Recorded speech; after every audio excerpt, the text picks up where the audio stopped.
부모, 부부 회복 프로젝트 함께하겠습니다. 오늘도 변함없이 제 옆에는 남편들을 대신해서 김생민 씨 나오셨습니다. 어서 오세요. 안녕하세요. 결혼 7년차 남편 김생민입니다. 네, 어서 오세요. 우리 김생민 씨 같은 경우에는요, 결혼 7년 차면 방귀는 트셨나요? 그럼요. 아, 그래요? 그리고 뭐 욕도 많이 얻어먹고. 진짜요? 맨날 뭐라 그러고. 그럼 근데 반대로 뭐 아내분은 트셨어요?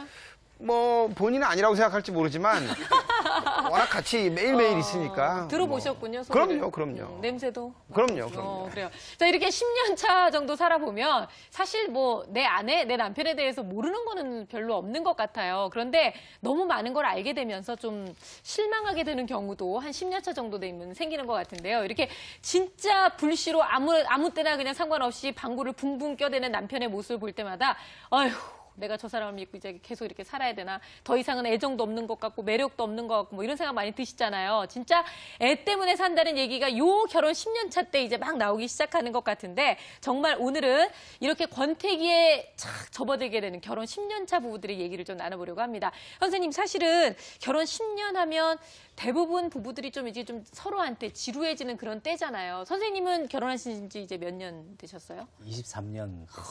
정말 피부 관리 잘하셨군요. 그러면 선생님께서는 지금 10년을 두 번째 10년을 이제 거쳐서 지나가고 계시는 거잖아요. 딱 10년 될 때 어떤 증상들이 좀 나타나요?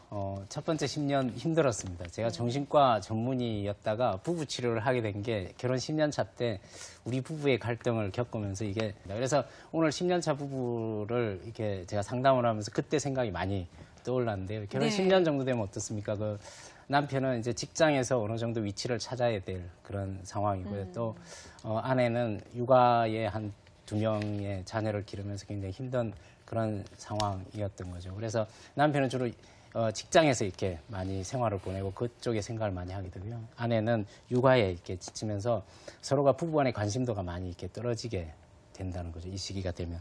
그래서 배우자한테 관심과 이렇게 소홀해지게 되면 서로 서운한 게 있으면 우리는 내가 원하는 걸 먼저 충족받기를 원하잖아요. 그렇죠. 그러다 보니까 남편과 아내가 서로 서운한 게 생기니까 상대방이 원하는 걸 먼저 챙기기보다는 내 쪽에 먼저 챙겨주기를 원하다 보니까 갈등이 점점 심해진다는 거예요. 저 일정 부분 좀 생각이 달라요. 여성분들은 뭐 아내 같은 경우는 내 청춘을 돌려달라. 네. 난 애 키우느라고 10년 다 보냈다.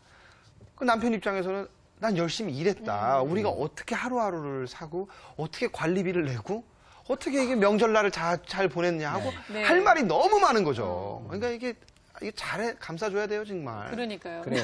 부부가 이렇게 살면서 서운한 게 자꾸 생기고 갈등이 사소한 것부터 이렇게 커져가다 보면 자기 자신이 익숙한 부분을 자꾸 더 이렇게 붙잡으려고 합니다. 거기에서 인정을 받고 싶다는 거죠. 그래서 남편은 더 일에 이렇게 몰두하게 되고 아내는 더 자녀 양육에 이렇게 더 이렇게 신경을 더 많이 쓰고 시간을 많이 투자를 하게 된다는 거죠. 네. 그래서 외부에서 하는 경제활동, 집에서 하는 육아활동 이런 부분에 더 관심을 쏟게 되면서 내 거에 대해서 좀 인정해 주기를 바라는데 지속적으로 자기 자신의 것만 생각을 하지 배우자 걸 생각하지 않다 보니까 갈등이 커지게 되는데 중요한 거는 그런 상황에서 남편은 경제활동, 아내는 육아에 이렇게 더 치중을 하게 되는데 나중에 되면 상대 배우자가 그 부분을 소홀하게 생각을 하게 된다는 거죠. 그래서 서로 지지하지 않게 되면 아내는 경제활동보다 가정에서 나하고 나누는 게 더 소중하다고 생각을 해서 남편은 이렇게 생각을 한다면 아내가 내가 성공하는 것도 싫어하는 거 아닌가? 내가 직장에서 일하는 것 자체를 이렇게 못마땅하게 생각한다고 그런 메시지를 자꾸 받게 되고요. 아내 입장에서는 남편이 육아에 대해서 굉장히 사소한 거라고 가치 없는 거라고 자꾸 하는 그런 메시지를 보내줘 와서 두 사람이 바깥에서 하는 남편의 활동도 지치게 되고 육아를 하는 가사일을 하는 걸 남편이 지지해주지 않고 사소하다고 자꾸 얘기하고 돈벌이가 소중하다고 자꾸 얘기를 하다 보니까 아내는 아내대로 계속 지쳐가게 된다. 그러니까 그런 마음가짐이 있기 때문에 아내들은 남편한테 쥐꼬리만한 월급 얘기가 나오는 거고 남편들은 아내한테 집구석에서 이런 얘기를 이제 하게 되는 거죠. 아주 결정적으로 그런 말들이 딱 나왔을 때 정말 서로한테 분노를 하게 되는 건데 자, 오늘 주인공의 부부도 갈등 많은 결혼 10년 차 부부에다가 남편은 회계사, 아내는 주부, 딸 둘을 키우고 있습니다. 이 가족, 이 부부한테는 어떤 문제가 있었나요, 선생님? 부부 문제점을 간단하게 차트로 정리를 했는데요. 첫 번째가 정서적으로 두 사람이 전혀 친밀감을 느끼지 못한다는 거죠. 오늘 부부의 사연은 다른 큰 갈등 요인이 있던 것이 아니고 서로가 서로 이렇게 유대감이 전혀 없이 나누지 못하는 대화가 잘 안 되다 보니까 나오는 일반 가정에서 주로 보이는 그런 문제들입니다.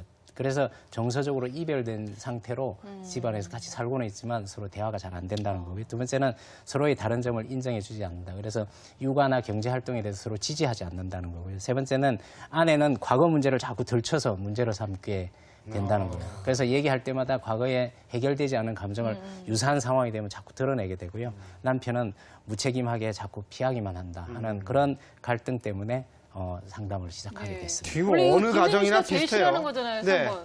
그게 뭐냐면은 이제 3번 때문에 4번이 되는 거예요. 네. 남편이 무책임하게 피하는 게 아내가 과거 문제를 들추잖아요. 네. 근데 5년 전, 4년 전에 잘못을 시인하고 그렇죠. 벌을 받았는데 네. 3년이 지나서 다시 얘기하면은 그 약간 이렇게 이 사람이 이렇게 되죠. 아니, 그건 아니에요. 왜냐면 4번을 잘 생각해 보시면 3번, 바로 그러니까 4번을 대화가 잘 안 됐기 때문에 우리가 3년 전 얘기도 해야 되고 그렇죠. 5년 전 얘기도 해야 되고 그렇죠. 7년 전 얘기도 다시 해야 되는 거예요. 네. 그때